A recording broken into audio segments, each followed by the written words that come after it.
ஓ அப்புறம் அந்த வீட்டுல மட்டும் முக்கியமா அடிச்சிடாத சொல்லிட்டேன். அந்த பவராண்டி பதம் பாத்துரும். அந்த வீட்டுல அடிச்சிடாத. அதெல்லாம் அந்த வீட்டுல அடிக்க மாட்டா, நீ போடுற.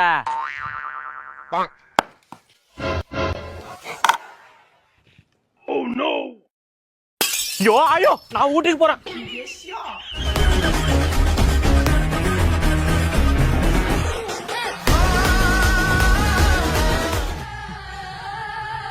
தம்பி, எவன் என் வீட்டுல கிரிக்கெட் பால் அடிச்சது?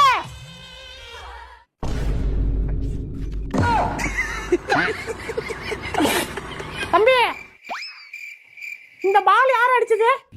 ஐயா ஆண்டி, நாங்கெல்லாம் கிரிக்கெட் விளையாண்டு ரொம்ப நாள் ஆச்சு. இப்பெல்லாம் ஃபுட்பால் தான். ரொனால்டோ பயிலுக. நீங்க யாரா? மெஸ்ஸி பயிலுக. நீங்க பாக்குறத பார்த்தா என்னமோ நாங்க கிரிக்கெட் விளையாண்டு உங்க வீட்டுல பால் அடிச்சு அப்புறம் என்னமோ நாங்க ஃபுட்பால் விளையாண்டு உங்களை ஏமாத்துன மாதிரி பாக்குறீங்க. நான் அப்படி சொல்லவே இல்லையே தம்பி. அப்படி சொன்னாலும் அது உண்மை கிடையாது ஆண்டி. நாங்கெல்லாம் ஃபுட்பாலுக்கு மாதிரி வருஷ கணக்கா ஆயிட்டே. வாங்கடா விளையாட. சரி, நீ விளையாடுப்பா. அடங்கொப்ப மாடலாம். தம்பி சொல்லுங்க ஆண்டி. அப்போ நீங்க இந்த பால் அடிக்கல. ஐயா ஆண்டி, நாங்க ஏன் அடிக்க போறோம்? நாங்கெல்லாம் அவுட்டோர் கேம் விளையாண்டு ரொம்ப நாள் ஆச்சு. இப்பெல்லாம் ஒன்லி இன்டோர் கேம் தான். கேரம் போர்டு, செஸ் போர்டு, பரமபதம் இப்படிதான் பிளே பண்றது.